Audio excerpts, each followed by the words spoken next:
गुरु प्यारी सात संगत जी, आप सभी को प्यार भरी राधा स्वामी जी। आज जो हम आपको साखी सुनाने जा रहे हैं वह साखी एक दिन के सत्संग का फल क्या होता है। एक दिन के सत्संग सुनने से हमें क्या फल मिलता है, मालिक हमसे हमारी कहाँ कहाँ से रक्षा करता है, हमें किस तरीके से बचा लेता है, आप इस साखी द्वारा सुने। एक जगह कोई गांव था और उस गांव वालों का काम जो था, पूरे गांव वाले चोरी ठगी हेरा फेरी करते थे। जिसका भी कुछ ले आते उसको वापस नहीं देते थे। और वो बेचारा वो लेने के लिए आए तो उसको और उसकी बेइज्जती करके या उसको मार पीट कर भगा देते थे कि तू हमें जानता नहीं, हम कौन हैं, हम जिससे ले आते हैं दोबारा देने का नाम नहीं लेता, और हमारे तो डर से हमारी पावर से हमसे कोई मांगता तक नहीं। तूने कैसे मांग लिया, तू कैसे चल के हमारे घर तक आ गया। वो जो पूरा गांव था, सारे गांव का एक ही नियम था, कोई किसी की नहीं कहने वाला था। सब का सब उनका चोरी ठगी हेरा फेरी सब उनके गलत काम थे। मगर कुछ दिन कहते हैं ना, 100 दिन चोर के एक दिन साह का भी जरूर आता है। जब यही वातावरण चलता रहा, काफी दिनों के बाद में जितने कुछ सेठ साहूकार थे, उन्होंने भी उनको लेन देन उनसे करना सब कुछ बंद कर दिया। कुछ नहीं देते थे, चाहे वो किसी भी आदमी की जमानत लगाओ या कुछ करो, कोई 1 रुपए की उनकी उधार नहीं करता था। कोई शादी ब्याह में सज्जन आदमी को तो लोग उनका साथ देता है, उनको हर जगह उनको मतलब मिलता है, वो मतलब देते भी हैं और लेते भी हैं। मगर उनके गलत कारनामों की वजह से, गलत कामों की वजह से, और जिसका ले लेते थे उसको वो वापस नहीं मोड़ते थे, उनका यह बहुत बुरे उनके काम कारोबार थे। जितना भी काम काज था उनका, सबका गलत था। मगर हद चीज तो हर चीज की होती है, अंत हर चीज का होता है। इसी तरीके से काफी दिन यह सिलसिला चलता रहा। धीरे धीरे धीरे धीरे चोरियां ठगियां भी होना बंद हो गई। लोग अपने अपने सामान पे पहरा देने लग गए। किसी ने कोई कुत्ता पाल लिया, कोई भी चोर उचक्का आता तो रात को कुत्ते भौंकते हैं, घर वाले जाग जाते कि कोई आदमी आया है, तो उनका चोरी करने का भी दाव नहीं लगता। धीरे धीरे कहने का भाव, उनका जो पूरा कारोबार था वो बंद होने की कगार पर पहुंच गया। उनका ना कहीं चोरी लगती थी, ना ही उनको कोई अपने पास बैठने देता था, ना ही उनको कहीं किसी भी काम में, ना कोई उनसे कोई रिश्ता लेना ना देना, ना कोई उनको कोई सामान देता था किसी भी गांव का। क्यों? उनका चाल चलन, उनका व्यवहार इस तरीके का था कि कोई उनको मुंह ही नहीं लगाता था। आखिर जब वो परेशान हो गए, थक गए, उन्होंने अपने गांव में एक पंचायत की। सब के सब इकट्ठे हुए और सोचने लगे कि भाई हम बहुत गलत कर रहे हैं। आज कोई गरीब से गरीब आदमी हमसे राम राम करने तक भी वो भी कतराता है, वो भी करने को राजी नहीं है। अगर हम किसी को और किसी गांव वाले को राम राम भी करते हैं ना, मालिक का नाम लेके बोलते हैं, वो भी बोलना पसंद नहीं करता। क्या सोचता अपने मन में कि इनके राम राम लेना ही गलत है, ये गंदे आदमी हैं, गंदे विचार हैं, गंदी सोच है। जहाँ बैठते हैं उसी का बुरा तकते हैं, उसी की चोरी करते हैं। इनको पास में बैठाना, इनसे राम राम ही रखना गलत है। तो सारी दुनिया उनसे परेशान जब हो गई, अड़ोस पड़ोस के जितने गांव थे उनको कोई लेन देन नहीं उनसे करता था, कोई बैठने नहीं देता था।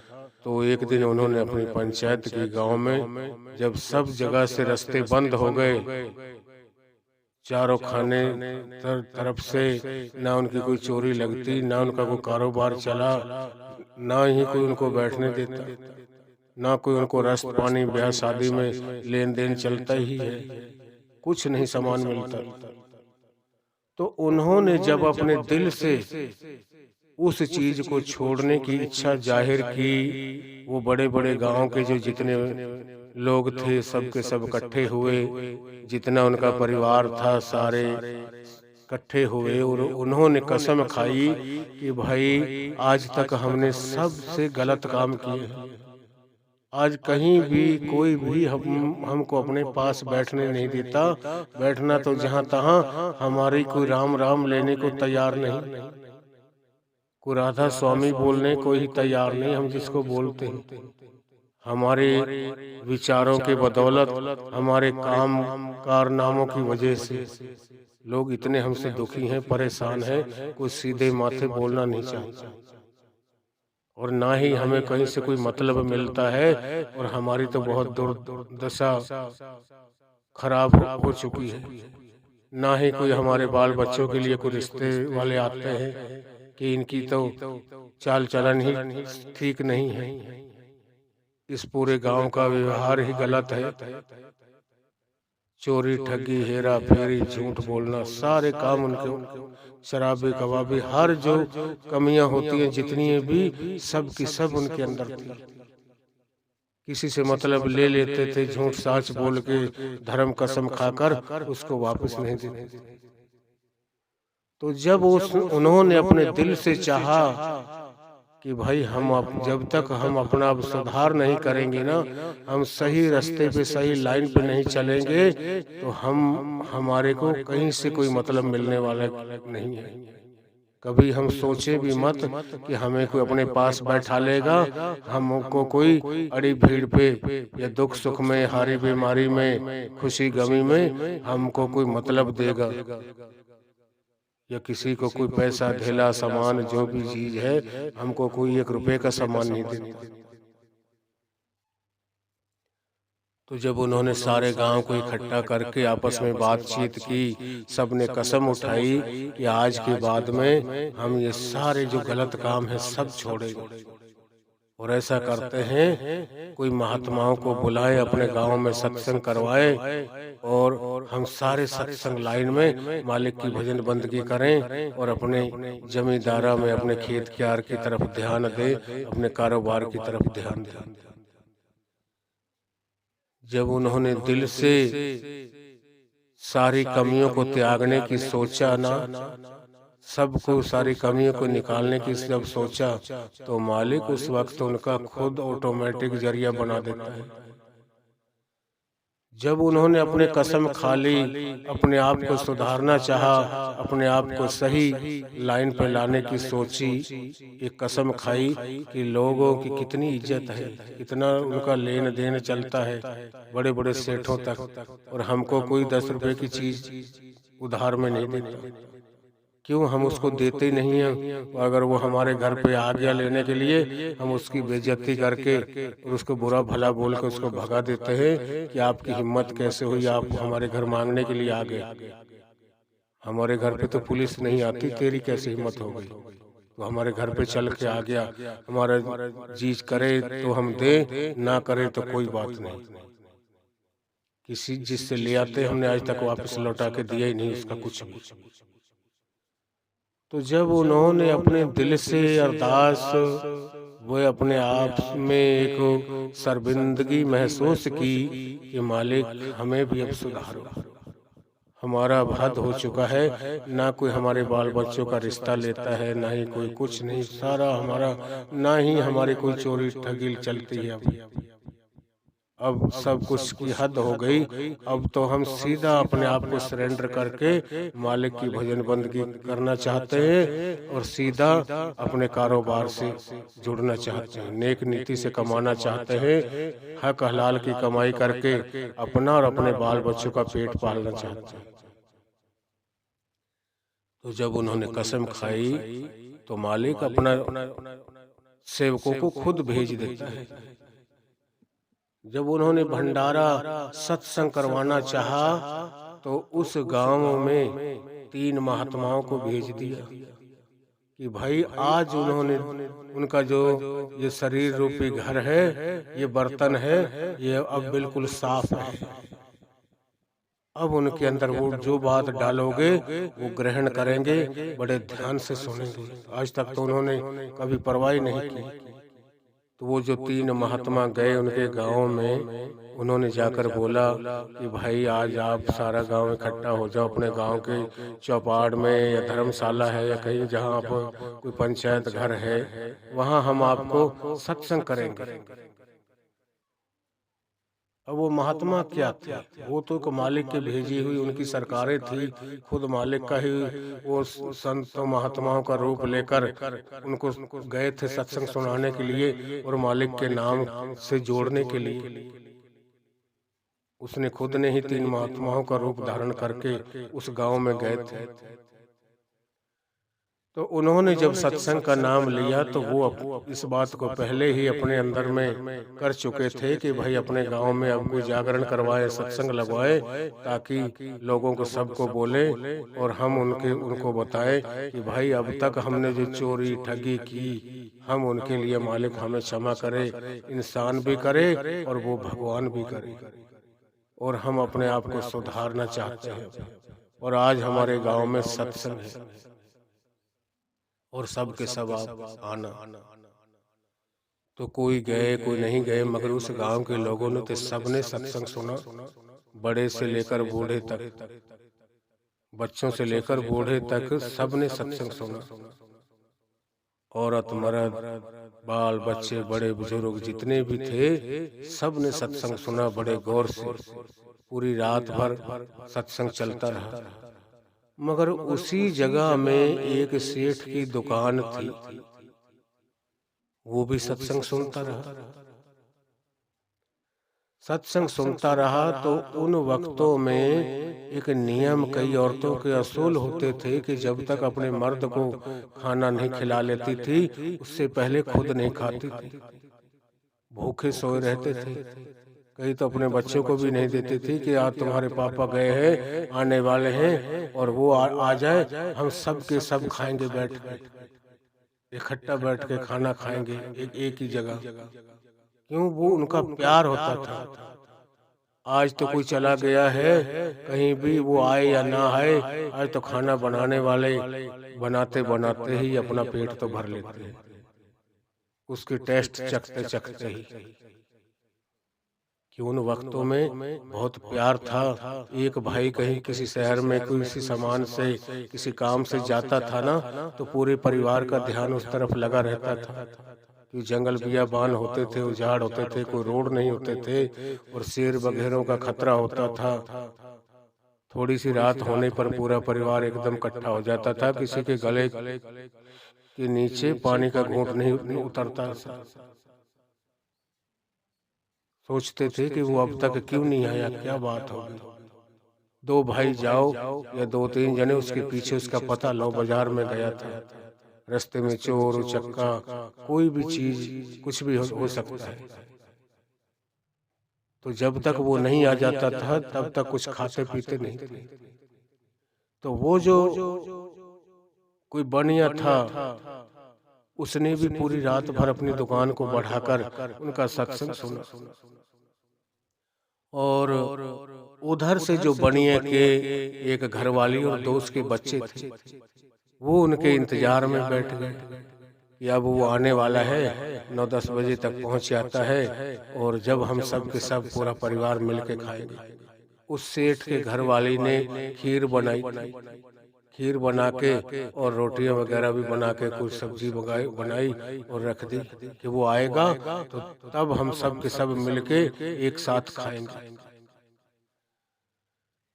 अब वो सत्संग सुनने लग गया। सत्संग सुनते सुनते पूरी रात गुजर गई।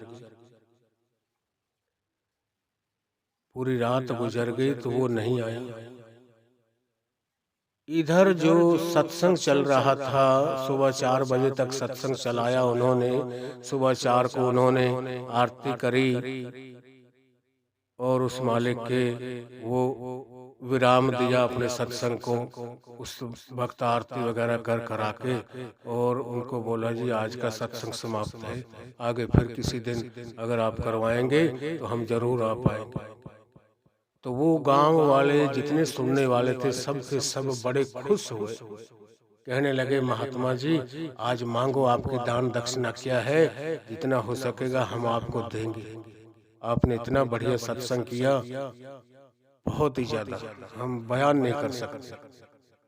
तो जब वो गांव वाले सुनने वाले सारे संगत समाज सब ने सत्संग की सराहना की तो वो कोई आम इंसान नहीं थे। उन तीनों महात्माओं ने झोली कर ली। कहने लगे कि भाई आप वचन भरो, जो हम मांगेंगे वही आपको देना पड़ेगा। तो वो तो अपने आप को सुधारना चाहते थे, अपने आप को सरेंडर कर चुके थे कि हे मेरे मालिक, आज के बाद में हम ना किसी के साथ किसी का बुरा चाहेंगे, ना बुरा करेंगे, चोरी ठगी हेरा फेरी किसी का लेन देन बिल्कुल साफ रखेंगे और आज से पहले की हुई मालिक हमें माफ करे। तो जब वो खुश हो गए, उनसे कहने लगे, उन पंडितों से, उन सत्संग करने वालों से कि महात्माओं आपने बड़ा बढ़िया सत्संग सुनाया, हमने अपने आप का आज बड़ा हमें अपने आप में शर्मिंदगी गिलानी हो रही है कि हमने आज तक इतने गलत काम किए जिनका क्या क्या हमें को मालिक पता नहीं कैसे बख्शेगा, क्या क्या सजाएं मिलेंगी, कैसे कैसे जीवों को हमने दुख दिया, परेशानी दी, उनकी आत्माएं दुखाई। तो जब वो कहने लगे दान दक्षिणा के लिए कि महात्मा बोलो हमको, हम आपको क्या दें, तो उन्होंने कहा कि आप वचन भरो, जो हम मांगेंगे वही आपको देना पड़ेगा। कहने लगे जाओ महात्मा, हमने वचन दिया जो आप मांगोगे वही देंगे, मगर होना चाहिए हमारे पास। ऐसा ना हो कि आप ऐसी कोई चीज मांग ले जो हमारे पास ना हो, हम कहाँ से ला कर देंगे आपको। तो वो तीनों महात्मा कहने लगे कि समाज वालों, गांव वालों, हमारे बुजुर्ग छोटे बड़े सारे बैठे हैं समाज, आपके सबके पास वो चीज है। तो उन्होंने कहा जो हमारे पास है हम जरूर देंगे, मांगो। तो तीनों ने झोलियां कर ली। कहने लगे कि भाई आप इस गांव के जितने लोग हैं, जितनी आपके यहाँ बुराइयां हैं, कमियां हैं, उस सब के सब हमारी झोली में डाल दो। हम आपकी बुराइयों को लेने के लिए आए हैं। क्यों? आज से आपने अपने आप को उस मालिक के प्रति अपने आप को सरेंडर कर दिया है कि मेरे मालिक आज से हमें बख्श लो, हमें बहुत गलतियां की हैं। जब उन्होंने झोलियां कर ली, उन्होंने सारे उनके औगण पाप जो थे किए हुए सब अपनी झोली में डाल लिए, मगर उनसे कहने लगे कि भाई हमारा एक वचन है, एक एक चीज आपको सबको छोड़नी पड़ी। उस चीज के नजदीक पूरी जिंदगी आप मत जाना। तो किसी ने कोई खाने की चीज छोड़ी, किसी ने कुछ, किसी के कुछ। लास्ट में बनिए का नंबर आया। जो सेठ था वो सुन रहा था, अपने घर नहीं गया। उस सेठ आज बनिए की जो जाति है ना, वो बर्फ नहीं खाता। ये आम लोग कुल्फियाँ चौंसते हैं जो गर्मियों के वक्तों में आती है, आइसक्रीम वाली हो चाहे वैसी हो। एक बनिए का बच्चा नहीं खाता उसको, कहता नहीं ये बीमारी का घर है। उन्होंने बच्चों को ऐसी शिक्षा दी होती है, बने के बच्चे उस बर्फ को नहीं खाते। कहने लगा वो सेठ जो था उन महात्माओं से, ये महात्मा जी मैंने जाओ बर्फ छोड़ दी, बर्फ नहीं खाऊंगा मैं, कुल्फी कभी भी। अब ये कुछ सब ने उनको वचन दे दिया।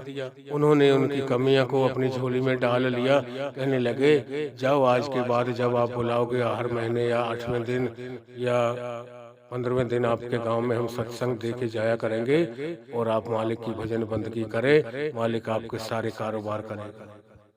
थोड़ी कमाई होगी उसमें भी मालिक आपके घर में बरकत करेगा। हक हलाल की कमाई तो थोड़े में ही मालिक बहुत ज्यादा उसको बढ़ा देता है, उसमें बरकत होती है। अब जो वो सेठ था, सेठ अपने घर गया तो उस वक्त तक उसके घर वाले भी और वो बच्चे भी ऐसी बातें करते करते सो चुके थे। वो बच्चे सो गए और उसके घर वाले भी सो गए कि वो आए नहीं, वो आएंगे नहीं जब तक हम खाना नहीं खाएंगे, सब के सब इकट्ठे खाएंगे। जब वो सुबह 4 बजे पहुंचा, उसको उसने घर पे घर वाले को खड़ा किया। खड़ी हुई कहने लगी, जी आप कहाँ थे पूरी रात? बच्चे तो सो गए, आपको इंतजार करते करते हमने खाना बना के रखा, ये खीर बनाई है, ना ही आप आए हो ना हम खा पाए। कहने लगा, चलो अब दे दो मेरे को।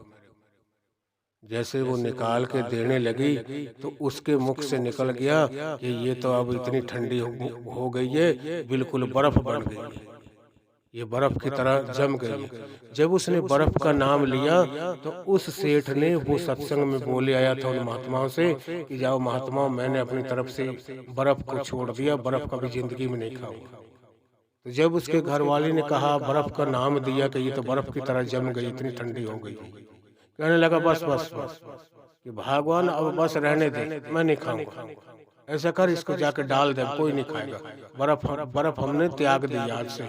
मैंने उन महात्माओं को वचन दे दिया है, हम बर्फ के नजदीक कोई सा नहीं जाएंगे, कोई पूरे घर के जी बर्फ नहीं चल सके कभी भी।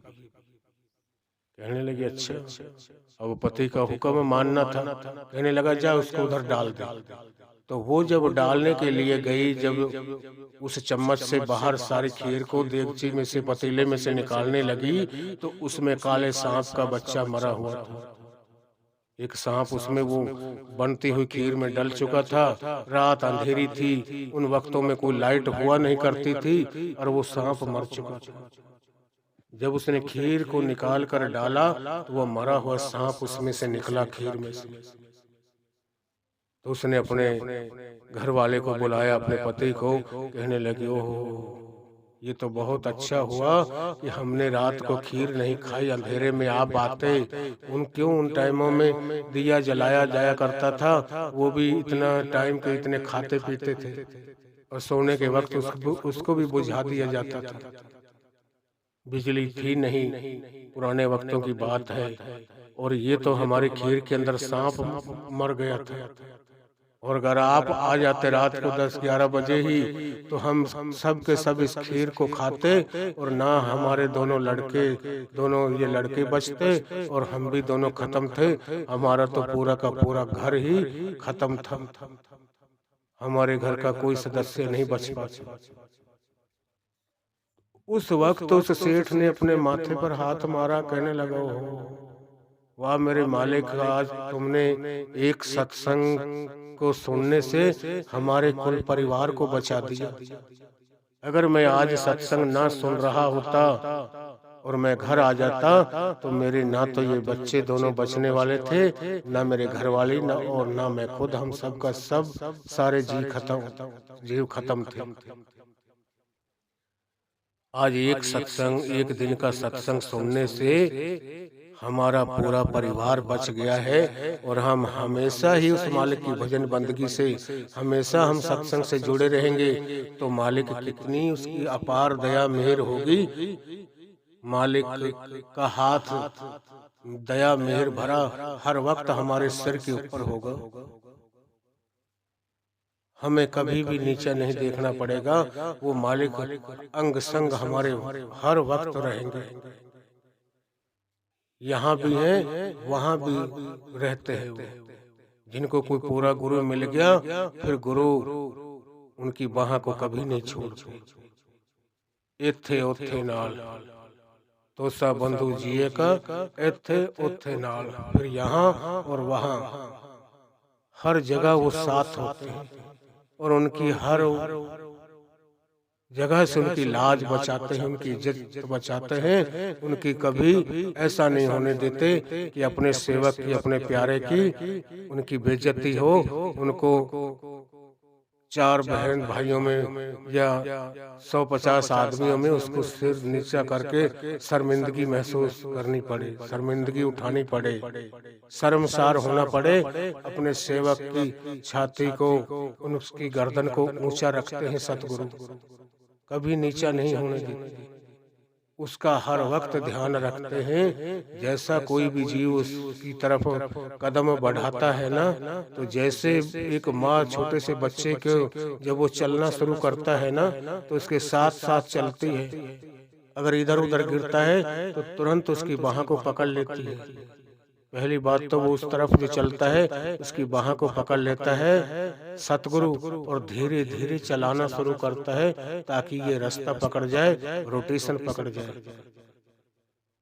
और जब हम उस रास्ते पे चल जाते हैं, धीरे धीरे हम खुद दौड़ मारना शुरू कर देते हैं और दौड़ मार कर वहां चले जाते हैं।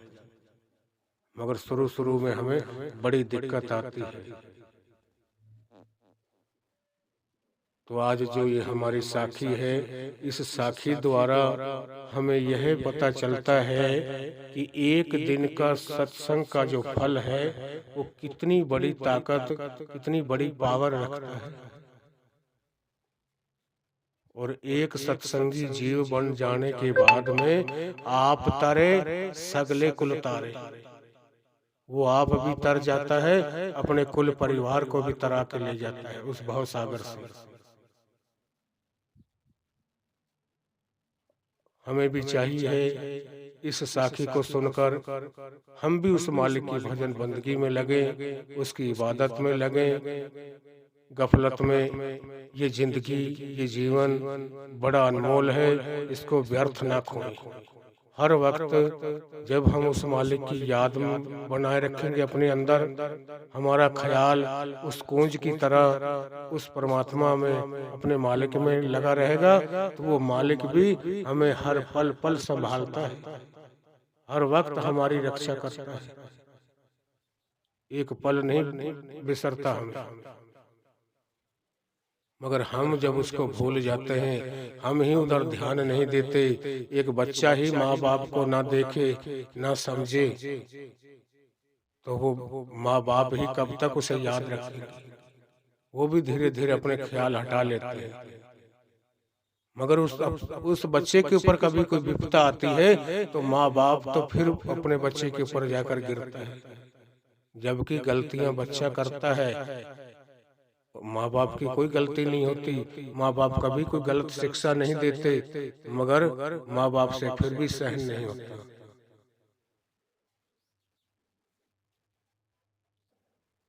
तो हमें भी चाहिए इस साखी द्वारा हम फायदा उठाएं, अपने आप की कमियों को निकालें और सत्संग में और मालिक के भजन सुमरन में लगे, ताकि हमारी भी मालिक हमारी भी संभाल करे, हमारा परमार्थ भी बनाए और हमारा स्वार्थ भी बनाए। अगर आप हमारे रूहानी साखियां चैनल पर नए हैं तो इस साखी को सुनने के बाद अगर आपको यह पसंद आई हो तो हमारे चैनल को लाइक व सब्सक्राइब करना ना भूलें जी। राधा